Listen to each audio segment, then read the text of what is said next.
Saudara Ferdy Sambo membacakan nota pembelaan atau pledoi dalam kasus pembunuhan berencana Brigadir Yosua. Sambo membacakan pembelaannya dari tuntutan jaksa penjara seumur hidup.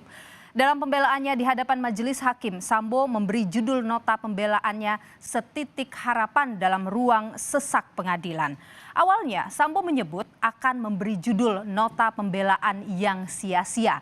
Sambo menilai begitu banyak penghakiman dan tekanan yang didapatnya dari berbagai pihak terkait kasus pembunuhan yang sedang dijalaninya. Saya akan menyampaikan nota pembelaan sebagai terdakwa dalam perkara yang dilakukan di Pengadilan Negeri Jakarta Selatan ini.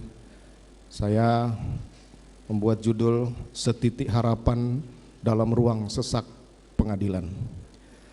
Majelis Hakim yang mulia, Jaksa Penuntut Umum dan Penasihat Hukum yang terhormat. Setelah berlangsungnya persidangan yang cukup panjang dan melelahkan, akhirnya sampailah kesempatan bagi saya untuk menyampaikan pembelaan dalam perkara pidana ini.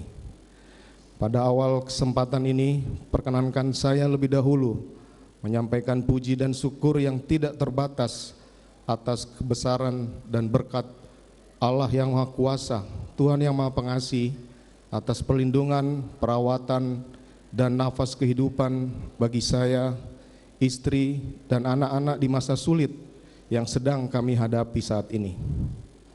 Saya juga mengucapkan terima kasih kepada Yang Mulia Majelis Hakim, Penasihat Hukum, dan Jaksa Penuntut Umum yang dengan penuh kesabaran dan ketelitian telah memeriksa perkara ini semata-mata untuk menggali dan menemukan kebenaran material yang begitu penting untuk menentukan keputusan yang adil bagi semua pihak, tidak terkecuali bagi saya selaku terdakwa.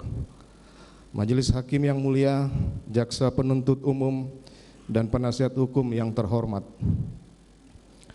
Nota pembelaan ini awalnya hendak saya beri judul "Pembelaan yang Sia-sia", karena di tengah hinaan, caci maki, olok-olok serta tekanan luar biasa dari semua pihak terhadap saya dan keluarga dalam menjalani pemeriksaan dan persidangan perkara ini, acap kali membawa saya dalam keputusasaan dan rasa frustasi.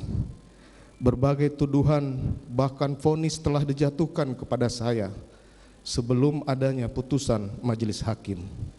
Rasanya tidak ada ruang sedikit pun untuk menyampaikan pembelaan, bahkan sepotong kata pun tidak pantas untuk didengar lagi, dipertimbangkan dari seorang terdakwa seperti saya.